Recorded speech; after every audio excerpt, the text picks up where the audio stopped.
the Guardians are saying, this new upgrade that's coming, that's going to be accessible through the 8-8 portal. So what we do now between the 8-8 portal in terms of like really learning how to regulate our nervous system and regulating our physical body to feel at rest and feel at peace is going to amplify what we're able to manifest in this numerology year.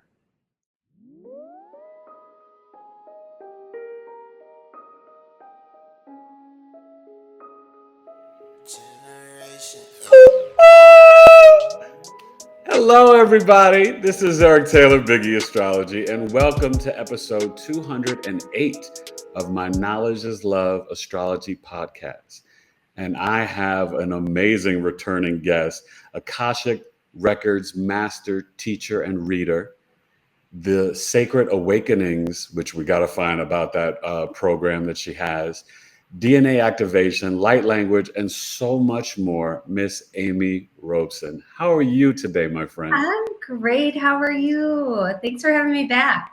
Oh, I'm honored. I love it. And with all that's going on in the world, I was like, I need Amy to come back and join me in my audience to really, tap into what's going on energetically in the collective, right? I mean, we're on quite a ride, especially since this last Aries total solar eclipse.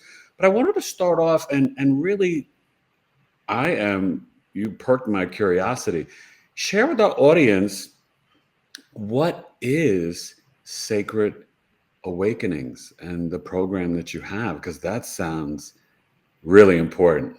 Oh, awesome. Yeah, so Sacred Awakening is my Akashic Record Level 1 program. And this is where I teach people how to open their Akashic records for themselves, get answers on demand from the masters, teachers, and loved ones.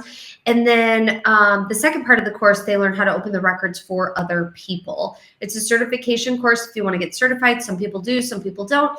But it's mainly about getting answers on demand from the Akashic records. And for anybody that doesn't know what the Akashic records are, it is an amazing life tool. Just like astrology, it couples well with astrology as well. It couples well with any other modality in your toolbox. If you have some or you don't have some, it couples well with everything. But the Akashic Records holds every word, deed, thought from the moment your soul is incepted. And we can go into the Akash, and it's like a library for your soul. We can go in and we can ask questions and receive answers on demand to any and all areas of your life, from romance to career to health to finance, you name it. They're going to answer the question for you, and they're going to give you detailed instructions on how to navigate whatever it is that you're wanting support with. Wow. Now, correct me if I'm wrong. This is also what is kind of known as the Book of Life in the Bible, right? Yes, absolutely. It's known as the Book of Life. And Wow. so we get people from all walks of life, people that are religious, people that are just spiritual. Doesn't matter what your belief system is. Everybody has an Akashic record. Everything has an Akashic record, just like earth, just like crystals, just like old antiques and books and houses and land. Everything has an Akashic record because it's all energy, and energy records its journey, its destination, it's play along the timeline. Wow. Now that's fascinating. Even the crystals too. So now you can also see not just our past lives here on Earth, right? You can also see our soul in Pleiades, Orion. Yes, I have taken people to I'm talking I've seen all sorts of different past lives. I've seen galactic past lives. I've seen during the galactic wars with the Lyrians. I've seen when there was tiny little beings when the dinosaurs existed. And mermaids. I've seen a lot of mermaids past lives as well. What about the giants? Nobody talks about the giants enough. I haven't seen one of those. I would love to see a past life like that. I haven't seen a past life with giants, but now that we're talking about it, it's probably going to come into awareness, and I hope it does, because the thing about past lives is you don't want to just force a past life to come forward. Whatever wants to be revealed, that wants to be healed or wants to be embodied is what's going to be what's going to serve the highest good. So we can't just force something to come forward. Also, as a practitioner, I can't go poking around. So let's say I didn't have a life during, or I wasn't in that space and time when that was happening. I can't go into that space and time without another client that I'm assisting in that something wants to be revealed. And then also with past lives, it's really important not to glamorize past lives. And so anytime a past life comes up, it's like, why is this coming up? And so I'm not going to go digging in a past life because maybe I did have a past life during giants, but there's nothing for me to go and look at there. And all it's going to do is sidetrack me or distract me. There's no point of going to go look at it. And so, but I think that would be cool because I've seen all sorts of cool things, but I haven't seen that one yet. So can we in the Akash also see really like the North Node and the birth chart, our destiny, like future events as well? Yeah, so it's a little probably different. Maybe not, because I'm not an expert on astrology, so I don't know how exactly you receive things, Eric. I'm sure that you receive things intuitively with using your clairs, and so it could be similar like that, because the guardians meet you where you're at. And so they're going to use your clairs, so your intuition, to give you information. And so, for example, I have some people that are super into astrology, or even let's say oracle cards or tarot cards. Right. And what the Akashic Records does is it enhances that tool. So you can be an expert already in that field, but it enhances it and enriches it because it allows it to have a different level of depth, because it's going to share information that you might not necessarily be seeing in that exact moment, which I think is kind of neat. Wow, that sounds fascinating.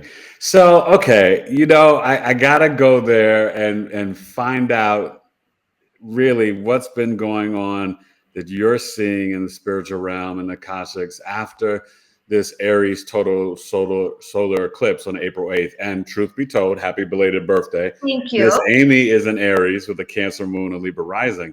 So for you can share specifically your experience, because I think it could be quite different if you're an Aries sun, moon, rising compared to someone like myself who's a Virgo. But just in general, energetically, what have you experienced and what are you hearing and seeing in the Akash and also from clients in the collective in terms of us integrating this energy and how it's really affecting Gaia, Mother Earth? Yeah, so for me and most of my Aries friends and clients that I've talked to, that was a doozy. It was insane. And the biggest thing that I've noticed from it is that, and I don't normally have issues with technology during Mercury retrograde. It doesn't usually impact me. You might have a little hiccup or something like that, but it's usually like nothing. How like sometimes Mercury retrograde really impacts certain people. I'm like, what the heck is going on? I had tech issue after tech issue after tech issue, and even the solar flares that we just had from what weekend was that? Just recently. Yeah, last weekend and the week before. Yeah, last 2 weeks. That the solar flares were really impactful too. So I feel like we've been in this like really impactful pocket of energy.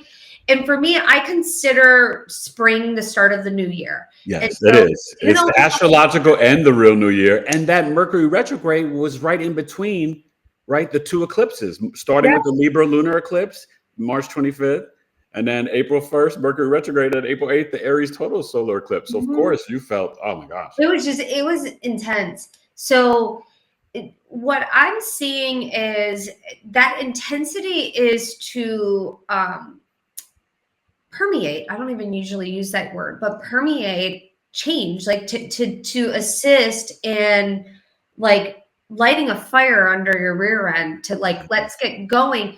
But in the same sense, I'm talking about, like, I've been having tech issues. I've been having tech issues all morning, like literally all morning. So, but it's also, it's saying to slow down, to look at what's going on.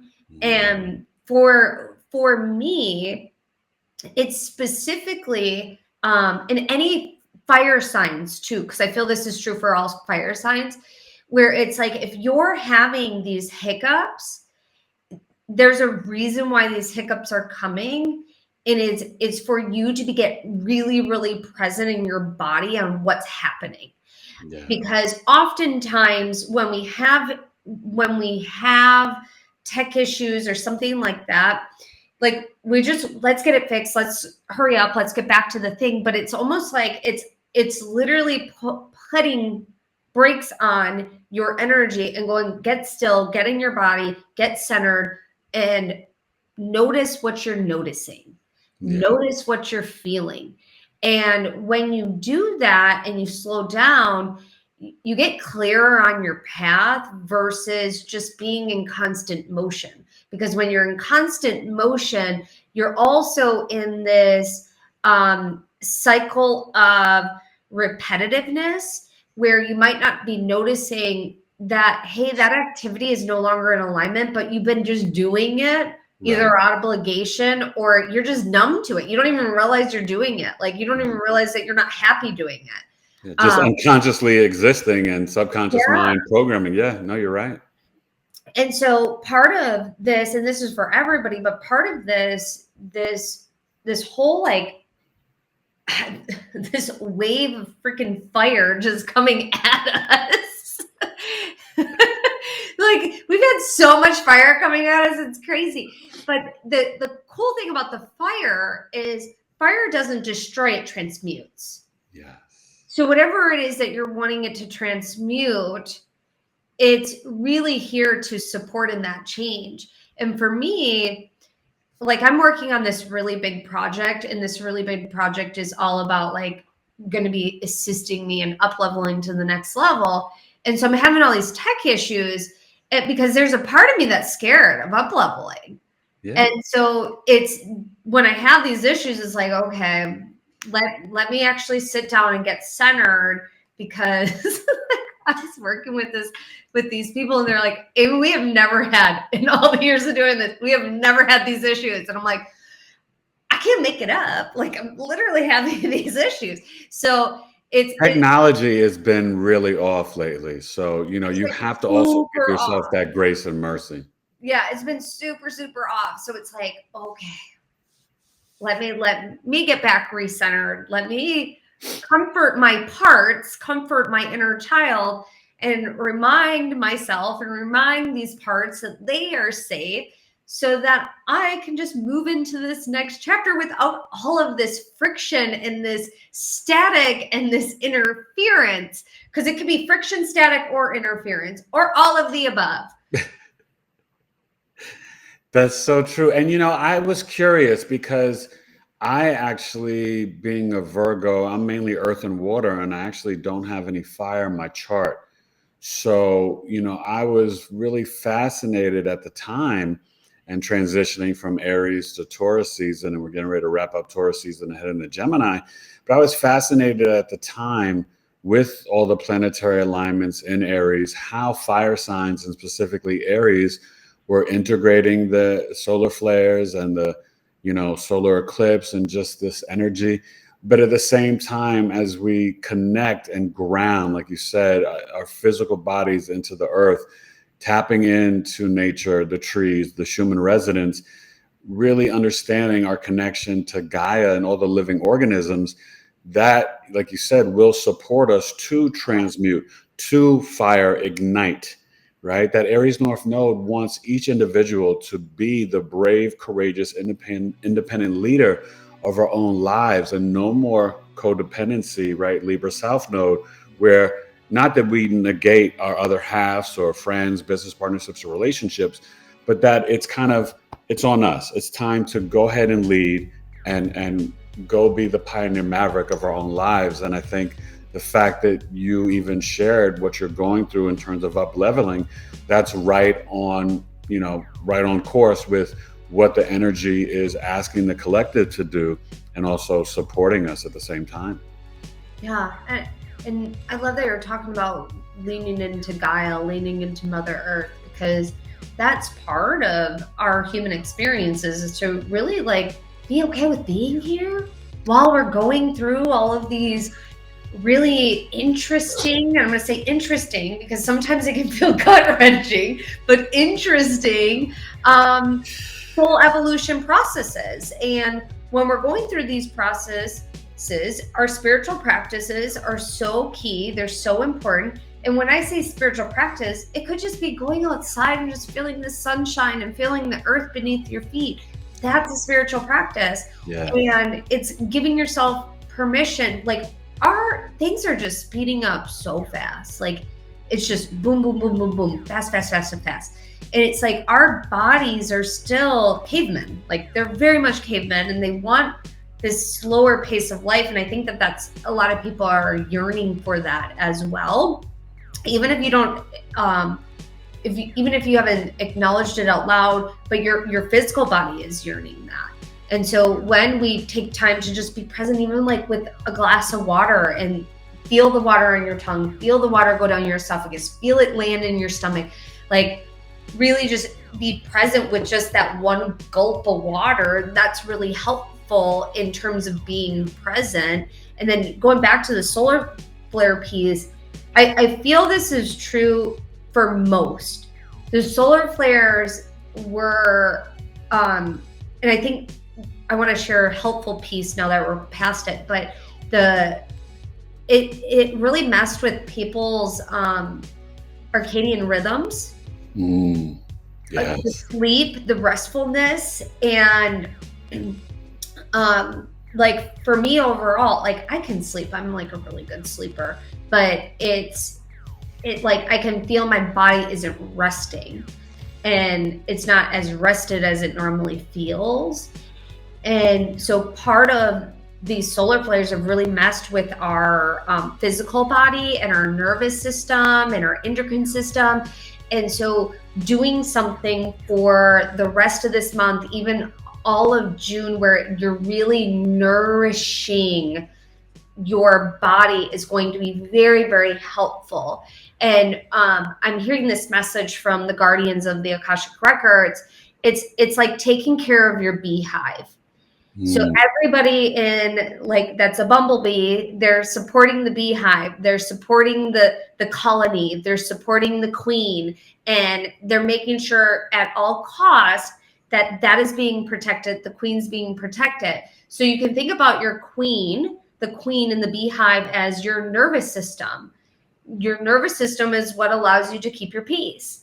And so if you're allowing your nervous system to be at peace and to be at rest, and you're protecting that at all cost, your system's going to get this new upgrade that the guardians are saying, this new upgrade that's coming, that's going to be accessible through the 8-8 portal. So what we do now between the 8-8 portal, in terms of like really learning how to regulate our nervous system and regulating our physical body to feel at rest and feel at peace, is going to amplify what we're able to manifest in this numerology year. Wow. Oh my God. Okay. So, you got my brain racing. You said so much in a mouthful there, and I love it. And it resonates. It's like a giant yes in my heart and root chakra. But okay.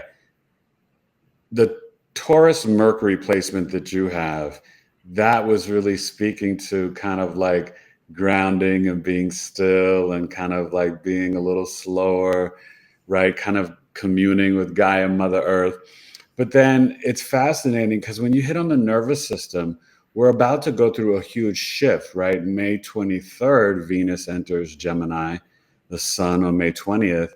And then we'll have this stellium that's together in Taurus with Uranus, and then Jupiter, May 25th, going into Gemini. So for you, this is going to be in your ninth house.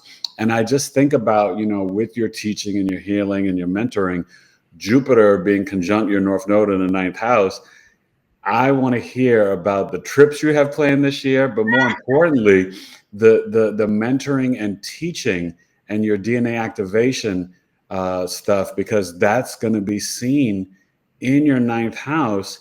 And the fact that the Jupiter will be conjunct your North Node, yeah, I know you're going for a leveling up this year and an upgrade, and it's going to be huge.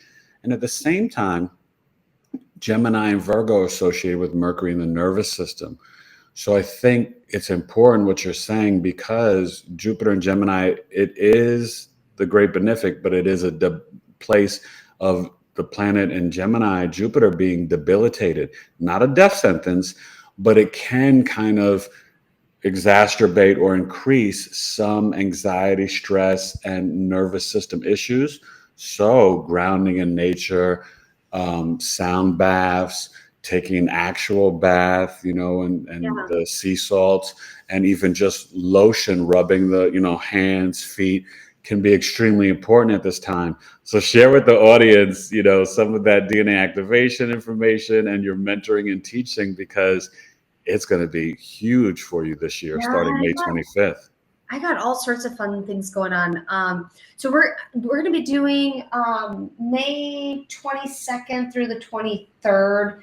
And if you listen to this and it's like slightly past that, you can still sign up because you can catch the replays. Okay. We're doing a DNA Ancient Wisdom Masterclass series. It's absolutely free. It's 3 days. We're going to do 3 different really cool preparatory healings. And these preparatory healings are to support in DNA activation. Even if you decide not to do the DNA activation awakening accelerator series, no big deal. But these healings that are going to come through, and I always channel everything through the Akash. I do DNA activations inside of the Akashic Records. Okay. Our DNA, we have over 32 trillion cells in our body, and the majority of those cells have DNA strands. Right. Throughout our lifetime, it is our mission to activate DNA, because within our DNA holds memories, it holds gifts, it holds beliefs. And when we activate the DNA, we remember our wholeness, we remember who we are. And so usually twice a year, I will hold this series, and then we'll hold our paid program as well. And so in the paid program, we activate 24 strands of DNA, where we're purposely going in and we're activating 24 strands of DNA out of the trillions of cells. And some people are like, well, why can't I just activate all the cells at once? You literally combust. You should see people when they activate 24. Everybody's like, I want more. I want more. It's like, whoa, slow down. And I used to be that person where I'm like, oh, let me let's do this quick and fast. I want this quick and fast. And it's like, oh, be careful. Don't hurt yourself. Be careful, because you're gonna hurt yourself. Where it's like, no, we can heal, and it can be gentle and easeful and integrate over time, and not be like a sucker punch in the face. Like, we don't need that. Like, we don't need flu symptoms. And so with activating the DNA, I have, when I first heard about this, my ears like instantly perked up like a dog. Like, I'm like, wait, what is that? Like, Yeah. what is that? And then when I got my DNA activated and restructured for the first time, I started downloading all of this ancient wisdom that I had access to. Nobody ever told me it. No one ever shared it with me. And I'm like, where, like, this is so cool. Like, I understand this information in a different way. Wow. And that's the cool part about DNA, is like our DNA holds wisdom. And so I think it's like our DNA goes back more than 7 generations in our ancestral line. And so if you think about 7 generations, what your ancestors were experiencing, that can very much impact your, and I think it goes back further than that, that can very much impact your reality and the way you're navigating life. Because let's say one of your ancestors was persecuted for speaking up, and you have a hard time sharing your thoughts and your opinions, but your parents have always encouraged you to speak up. but you just can't seem to ever vocalize what you want. There's reasons behind that. Yeah. It could be ancestral that it's happening. And so we can go in there. And this is the part that I love about the DNA series, is that there's not a lot of work. Like, you don't have to do a ton of work. I give you a mantra and that's it. You just have to say the mantra. And so like I do all the work. And so it's an experiential. So, you know, like sometimes when you're doing something, you have to do all this work. It's like, no, you just come in, you listen to it. So sit back, relax, and enjoy with Amy.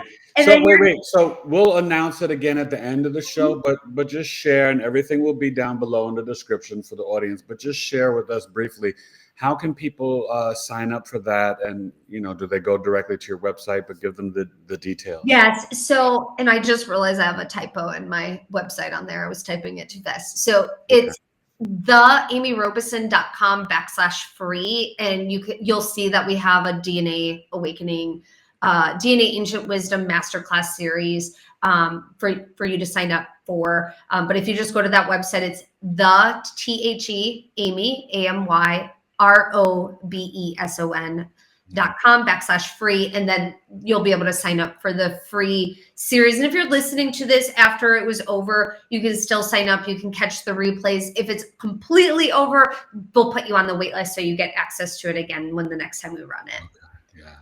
And you know what I'll make sure that I do is that I will provide that information for the collective, even on my community page, so they can see it, you know, early prior to. Thank you. So that way they'll be aware of that, because that sounds fascinating to me, because I know I may be traveling myself, but I know that I want to experience something like that as well, because it's you know, it makes you curious. And then when you speak about activating the DNA and I think people really don't understand, we've never been taught, but don't realize how powerful we are. We are the internet. We are the computers, right? And I know I've seen Billy Carson talking about that our DNA, that it really stores the memories of how old the universal, the earth is, over 13.2 million years or something. And it's like, our DNA is so powerful, you guys. So to do this and to tap into this sacred wisdom and knowledge with Amy, it's going to be so powerful. So thank you for even offering that for the collective, because it's necessary. You know, it really is. So I wanted to kind of take you on a little ride to kind of what for you, because it's fascinating when I have other healers and you know, people who offer different programs and services on my show, but to relate it to the astrology and how people can kind of see it play out. And I wanted to find out, because the moon is exalted in Taurus, but it's also at home in Cancer, you know, and sometimes people will say, well, oh, in Cancer, sometimes it could be too moody or too sensitive. And people act like sensitive is a dirty or bad word. And I'm like, no, sensitivity is powerful, because it also means you are really, if you break it down deeper, intuitively connected to information and memory. The moon is memory, our emotional mind, knowledge, and also that caring, safety, security archetype of Cancer. So how do you recognize in yourself that Cancer moon that you have in the 10th house? Like, where does it play out? You know, not just obviously in motherhood, but I'm fascinated, because in the 10th house, that's your career, legacy, public image. Yeah. So, how does it work for you? Growing up, I was super sensitive. And when I say super sensitive, literally every single one of my elementary teachers, like the notes that they put, Amy cries a lot. Amy cries a lot. And I was just a big crier. My mom did not, like, my parents didn't understand like how to support those big emotions. And now we have research that, you know, the kids' brains aren't developed and they don't know how to regulate their emotions and things like that. So for me, it doesn't even matter if you have Cancer or not have Cancer. Emotions are our birthright. Like, we get to experience emotions. And once we experience them and once we process them, we get to grow from them. And so for me, I am, and I'm going to just put this in quotations, people that say they're sensitive, they're intuitive. Like that's what that means. So when anybody says, oh, you're being so sensitive, it's no, you are attuned to the energy that's presenting itself to you and it's impacting your energy field. And so a lot of empaths, they're very sensitive. So how this shows up for me is my empath is my superpower. Yeah. And it was because I had to attune to the energy that was presented in my household when I was a child, so I could predict an outcome of safety. So I would navigate this energy to be like, what can I do? Because both of my parents are doing whatever they're doing, and I need to protect myself to be safe, because most empaths have had to attune to energy. And so how this shows up for me is like, it's my superpower. Like I know how to tune into energy, and I know how to not tune into energy too, because it's not my responsibility to carry everybody's emotions. It's not my responsibility to unpack everybody's junk for them. Right. And I have the ability to create an energy boundary that takes practice to not take on everybody else's junk. That's so important, Amy, and thank you for saying that, because especially even having the moon in the 10th house, you are really an energy sponge when you are out in public. And so it's important for people to really, understand that, because you kind of have to then transition and transmute that energy, I'm sure for you specifically, when you return back home with that Cancer moon, right? Yeah. So it's more so like a while ago, I used to, like, it would be really challenging. And, but I have systems, energetic barriers. I have things that I put into place where I can go out, and what bothers me now more than anything is noise. So like, people don't bother me, it's noise. No, that's so funny that you say that. I know for me, like, my hearing is really upgraded. I mean, obviously, after my near-death experience, these different things can happen, but my hearing is like on another level. Even the airplanes that will fly over sometimes, yes. I'm like, whoa, that is way too close. I feel like they're like landing on my roof. And so, yeah, I resonate with that when you say that, the noise. Well, it's just so noisy, and I work from home, so it's nice and quiet. Yes. And then I have a 3-year-old that comes in, and it's like a tornado comes through, and it's so loud. but it's sensory overload sometimes to your system if you're not used to having so much noise. But that for me, I think I'm more sensitive to, especially if we like go to a concert or something like that. Right. But like, I'll bring earplugs with me now, because like I don't want to damage my hearing. I'm getting old. These things that we never thought of in our late teens and early 20s, you guys. When you get in your 40s and 50s, you're like, ooh, I got to protect my ears. That's, not good. Or, it's too loud. Yeah. Oh my gosh. But I think everybody has intuition. And so it's like, can you give yourself permission to tap into it? And then also give yourself permission to not take on other people's junk, because that's super important. So I love the mentoring, and I want to hear more about your mentoring programs and services, because that is actually, and we spoke about this when I, was reading your chart. It's very literal. When you have the North Node in the 9th house, it's part of your mission, purpose, and destiny to be this teacher, preacher, professor, but mentor. And it being in Gemini, it's like you're in your element. It is literally your gifts and your assignment to write and publish books, to mentor, to teach, and to really connect to all people, all cultures, and all over the world. So what do you specifically mentor in terms of the Akashic Records, or are there other aspects with the DNA activation and light language as well in terms of your mentoring programs?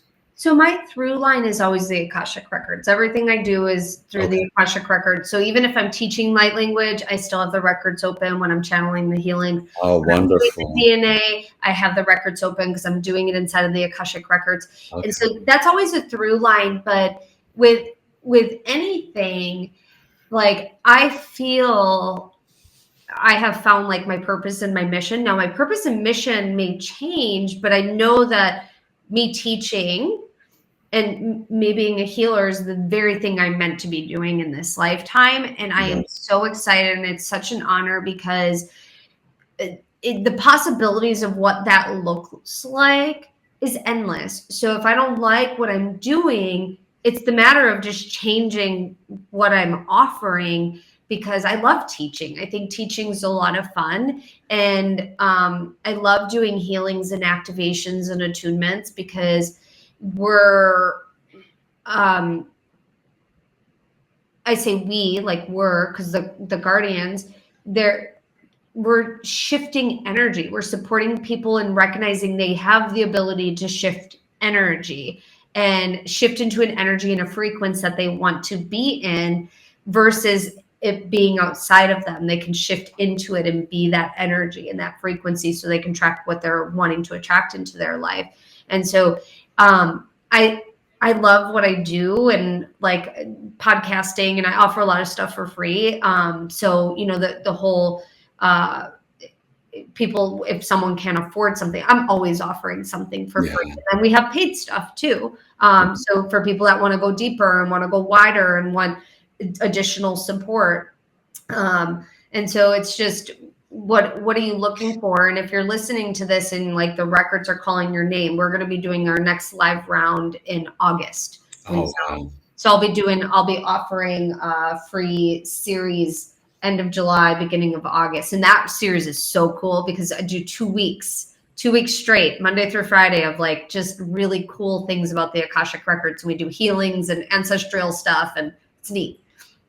Wow, that sounds so fascinating. So, okay, you know, Pluto's retrograde right now in Aquarius, but what's really going on and important, I want to see what you're feeling or tapping in with the Guardians and the Akashic about it, because Pluto will enter Capricorn for the final time. I call it the final cleanup of all the structures and systems in our world and society, which is part of the reason why everything seems so crazy, right? When you're shifting big generational planets like Pluto, Neptune, Uranus, and ages, leaving the Piscean age and, you know, walking into the early stages of the age of Aquarius, it creates chaos in the 3D world. And that's what we're seeing. So with Pluto retrograde in Capricorn, September 1st until November 19th, and then back into Aquarius, November 19th until 2044. What are you sensing and what have you seen in terms of our financial, government, medical, you know, entertainment, all these structures and systems, as we're seeing them dissolve and dissipate? Where do you see this going, or what do you see even playing out, even starting like obviously now, but even, you know, September to November? The key word is going to be adaptable. And we are going to see a lot of systems start to change. What that change looks like and how long that change takes depends on the industry, depends on the topic, depends on the people, the organization, everything included in it. But we're going to see a lot of change, and we have to be okay and be adaptable for that change. There's also a lot of people that are wanting to go back to grassroots. And so that yearning for, and I mentioned this earlier, for more simple life. Now, simple life is very different from person to person. What simple life looks like and means is different from person to person. Not everybody wants to go out and farm their own food. So it's not becoming a farmer, but it's like, how do we simplify life? And I'll give an example. There's this money coach that I listened to, that she has a podcast, and her and her husband, they do 7-figure launches, like they're very well off, and they decided to simplify their life and sell all of their extravagant property and just go to a middle class house and have more simple life where they don't have to launch every time because you have to meet a certain overhead in order to continue to have those types of numbers. Right. So like that's one way of simplifying life. And it's not about, that's not going backwards. It's just simplifying your life because you're simplifying you're not allowing all that stress to be on your nervous system, right? You get these numbers, right? And so part of this is going to be, so if you're watching things start to change, it's going to the idea and the phrase, like, I live in a kind and friendly universe. Because if even during, if you're in the US, because it's election season this year, right? And so we have to remind ourselves we live in a kind and friendly universe, no matter who gets elected. Like, we live in a kind and friendly universe. Things are changing and we have to be adaptable. And we got a taste of what adaptability looked like during 2020 and most of 21. So it's one of these things where it's not about resisting change. It's about adapting to the change. And if you're not okay with that change, it's finding the group in the organization or you headed up to be the change maker, to be the voice of saying that's not okay. Because I also see, like, there's going to be different people that speak up, different groups of people that are going to start speaking up about things that are not okay, that are happening in like the United States. And I'm not political. I don't talk about politics, but we just have very strange things going on right now. And to say the least. Very, very strange. And this isn't about politics. It's just, as a society, there is things that have to be changed and in a quick and fast manner, because it's our youth that's being impacted. Yeah. And they're our future generation of leaders. And so it's all going to come down to adaptability and what that looks like. Because I don't see it, Eric, really. Like, I try not to, like, I don't like predictions of the future in terms of like, this is exactly what's going to happen. I don't. Right. Because it could be a I mean, you're getting into free will and scenarios that change. And I also like surprises. And so, like, I knew something big was going to happen in 2020. However, that I would have never predicted. I would have never, ever predicted the whole world shutting down.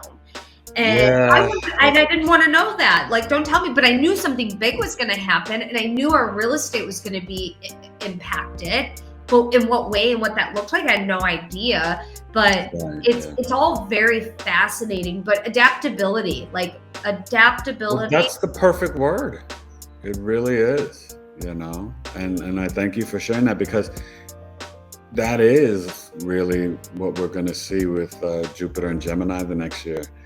Being adaptable. And I think about what you said, not everybody wants to be a farmer, but there is this element of tapping back into your local community, finding your tribe of people, the right groups and organizations, but also that barter trade system, right? I always say, like, if I have strawberries and blueberries and you have broccoli and kale, then we can trade, and then we both have fruits and vegetables.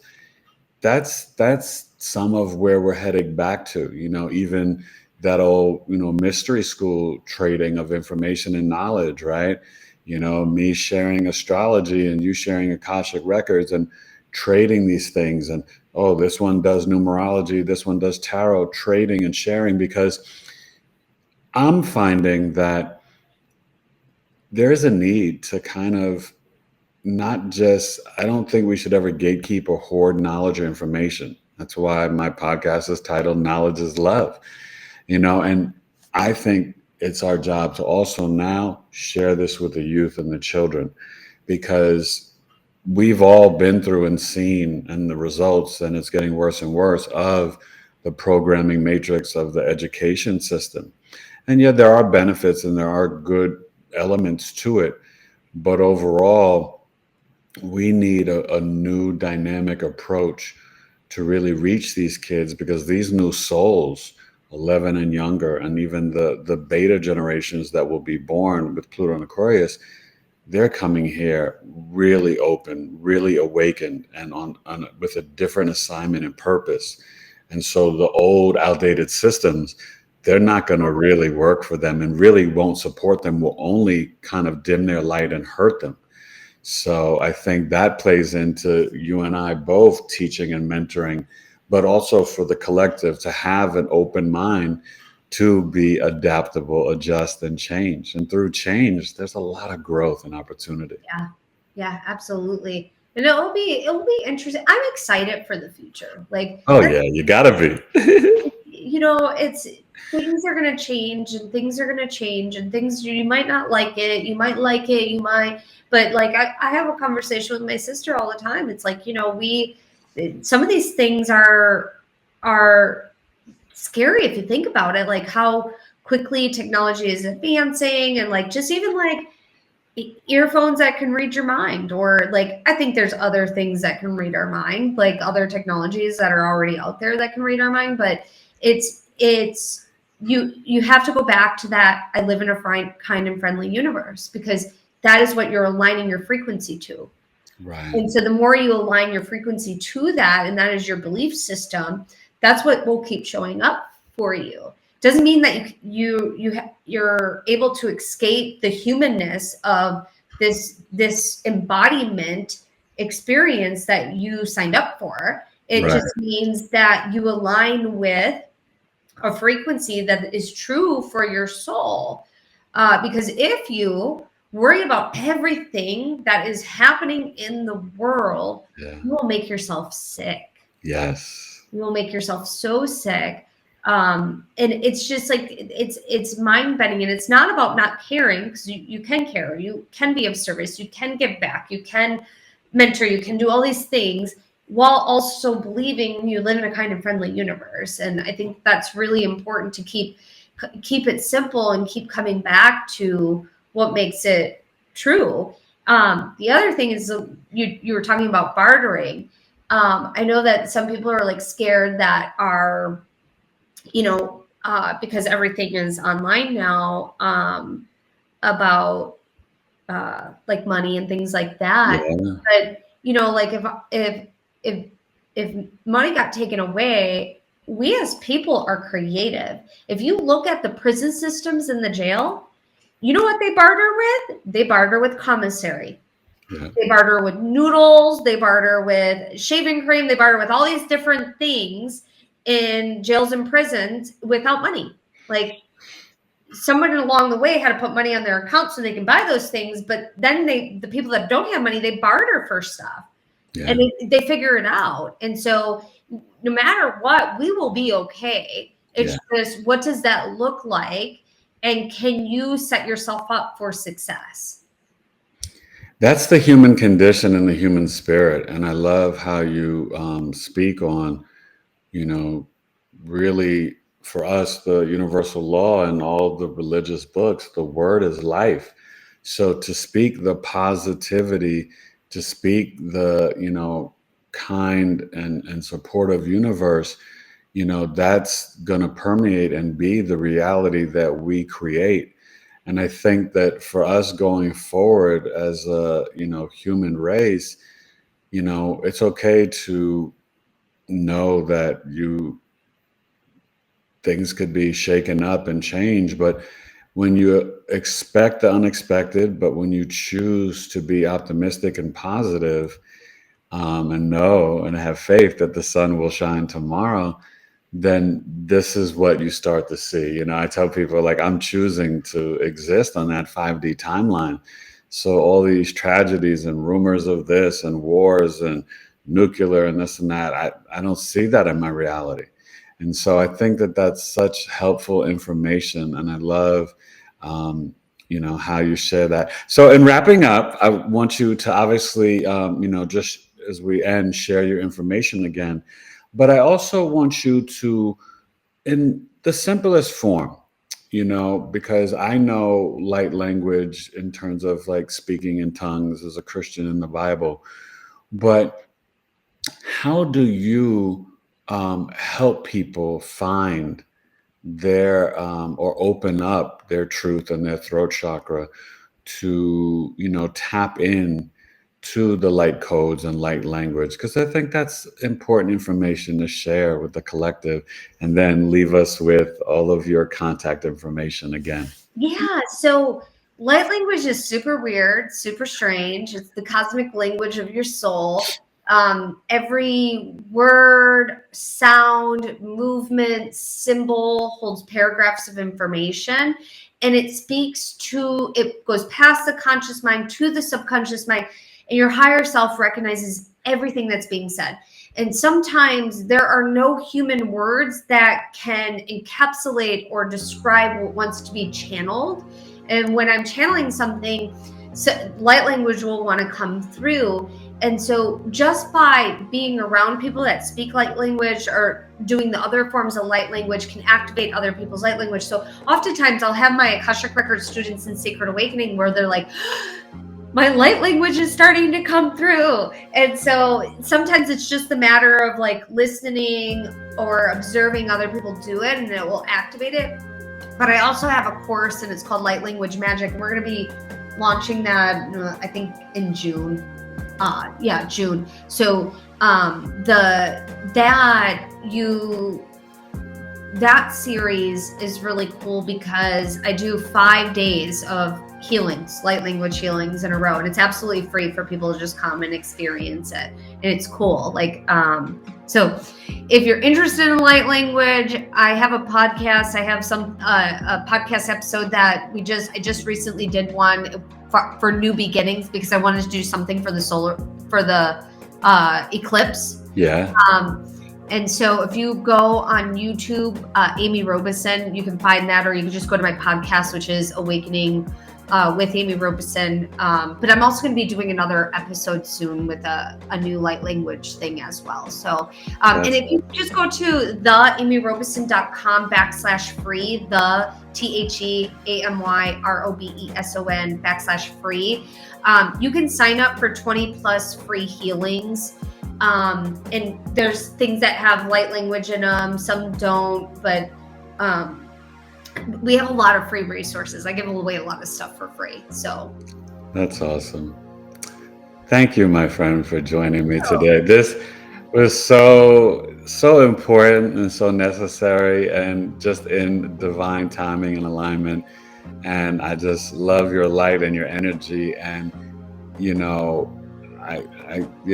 listen, you already know, but the fact that you are going through these butterfly metamorphoses and leveling up and all this, coinciding with the planets and your own chart, with Jupiter entering Gemini May 25th, it makes my heart smile for you, because I know how hard you work, and I know your heart, and just all that you do for the collective. So I want to thank you, but I know my audience will appreciate it.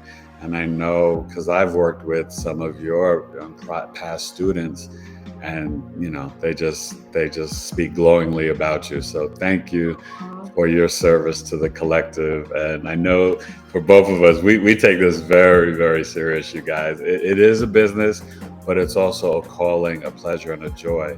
So thank you for joining me today and sharing your gifts with the collective. Thank you.